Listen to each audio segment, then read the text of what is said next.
Olá pessoal, aqui nós estamos apresentando o esboço do entendimento que a gente teve sobre Apocalipse, ok?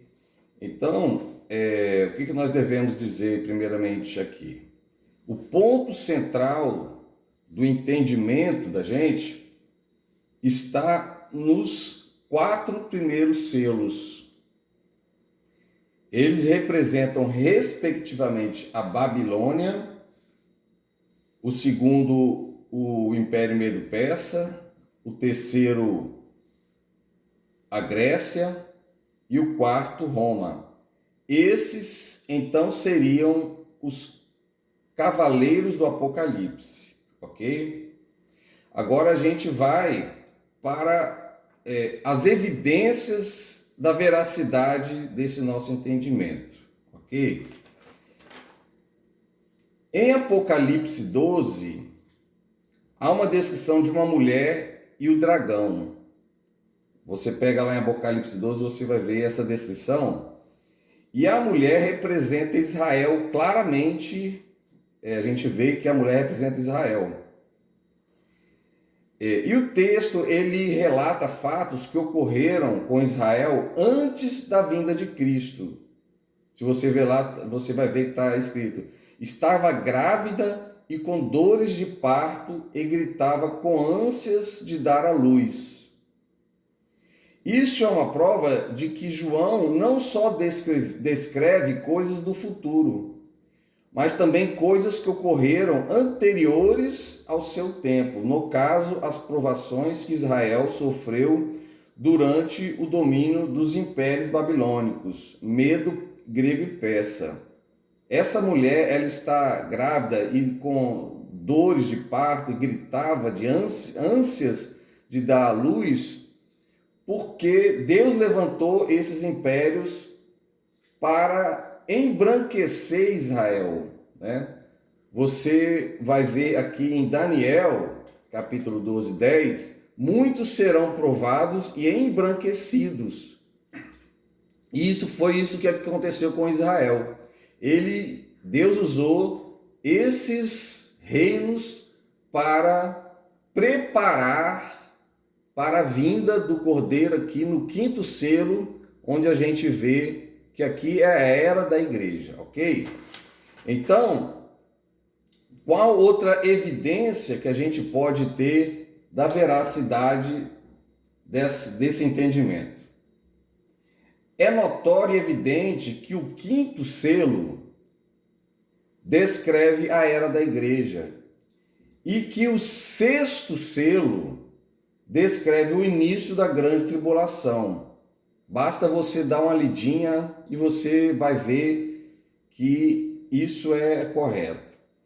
Disso, então, podemos deduzir que os selos anteriores, o primeiro, o segundo, o terceiro, se refere a acontecimentos anteriores à fase da igreja.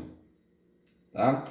Outra evidência, em Daniel, capítulo 12, versículo 9, diz que tudo o que foi revelado a Daniel deveria estar selado. Olha aqui, ó, essas palavras estão seladas até o tempo do fim, para que somente fosse revelado no tempo do fim, ok? Quer dizer, tudo foi selado para que no tempo do fim se abrisse o entendimento, ok? E o que é Apocalipse senão a revelação dos tempos finais? Essa profecia deveria ser cumprida, então, no livro de Apocalipse. E Apocalipse de 6, né, aqui do Apocalipse 6 até o Apocalipse 11, corresponde exatamente às revelações de Daniel 11 e 12, né? Excetuando o reino da Babilônia, né, que é o primeiro selo. Pois no capítulo 11 de Daniel, o reino da Babilônia já não existia mais. Esse reino já não existia mais. Daniel estava no reinado Medo-Persa, ok?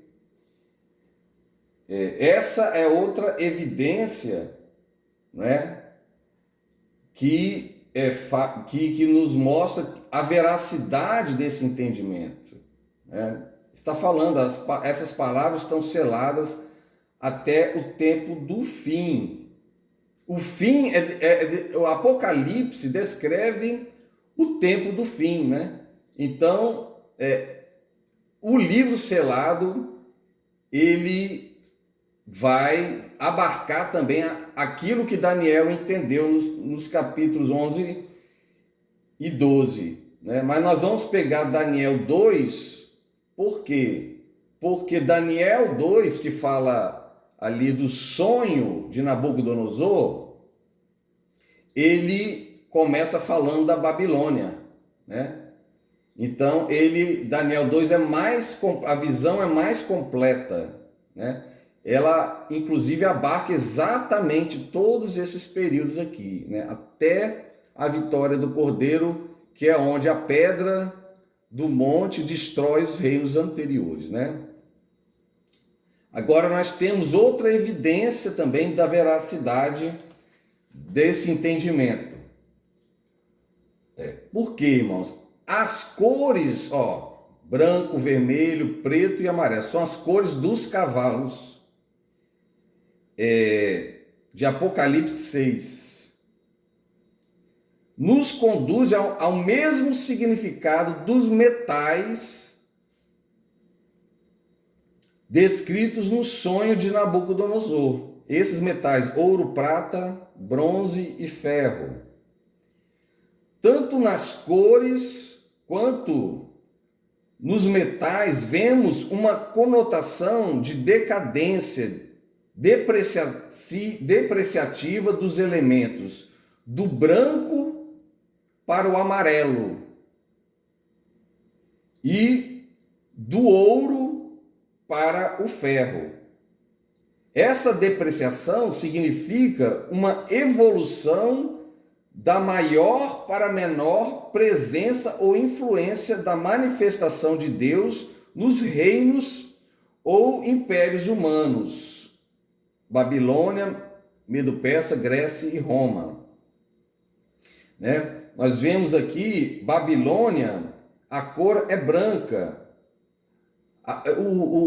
Babilônia, o rei Nabucodonosor, o sonho que ele tem é um sonho profético. Então veja como na Babilônia a ação de Deus era muito forte, né? O próprio rei, ele tinha sonhos proféticos. E o Medo-Persa, que é o vermelho, né? Babilônia é branco e o Medo-Persa é vermelho. Lá em Daniel 2 fala que esse reino Medo-Persa era inferior ao primeiro, ou seja, a Babilônia, né? Mas também havia ali muita ação, muita presença de Deus também nesse reino Medo-Persa. Tanto que foi aqui no reino Medo-Persa que o rei Dario, ele autoriza a reconstrução do templo de Jerusalém, né? Então, esses dois reinos aqui, Deus estava atuando muito fortemente, tá? Já no reino da Grécia, que é o cavaleiro preto, né? Veja bem, o branco, ele é branco porque representa maior presença de Deus. Aqui é vermelho, é uma cor inferior ao branco. Mas o vermelho representa vida, ainda havia vida. Agora, o cavaleiro preto, ele é o inverso da Babilônia. Porque foi na Grécia que houve a profanação do templo de Jerusalém, né? Que Antíoco IV, ele sacrificou um porco dentro do templo de Jerusalém. Irmãos, e outra coisa também, a Grécia foi ali o berço do humanismo, né? Eu escrevi aqui antropocentrismo e cristocentrismo, né? Tudo o que relata aqui é essa oposição, a luta entre o cristocentrismo e o antropocentrismo. A Grécia é o cavalo preto porque aqui vai dar início a uma evolução para o antropocentrismo que perdura até hoje. Hoje, a ciência é quem dita as regras do mundo, né? Isso começou aqui na Grécia, com a filosofia, com artes, com várias coisas que propiciaram a exacerbação do antropocentrismo, né? Então, por isso que a Grécia é o cavaleiro preto, né? Ali fala da carestia dos elementos do templo, né? Muitos falam que a Grécia, melhor, que o terceiro selo se refere a um tempo onde as coisas ficariam muito caras, né? Um tempo de fome, de escassez. Mas, na verdade, ali está falando de elementos do templo, né? Como o trigo, a cevada, o vinho e o azeite, são elementos do templo. Isso quer dizer que a adoração no templo, né? O dia a dia do templo vai ser feito em momentos muito difíceis, ok? Por isso que esses elementos que eu falei, eles vão ficar caros. Vai ser muito caro adorar, né? Vai ser muito caro a atividade dentro do templo, né? Então, é essa a interpretação que a gente tem, ok? E Roma é um cavaleiro amarelo. Amarelo representa a cor da morte, né? Um cadáver, você vê que ele fica amarelado. E há traduções que diz que não é um cavaleiro amarelo, é um cavaleiro verde. O verde também representa a morte, né? Um cadáver, ele fica esverdeado, ok?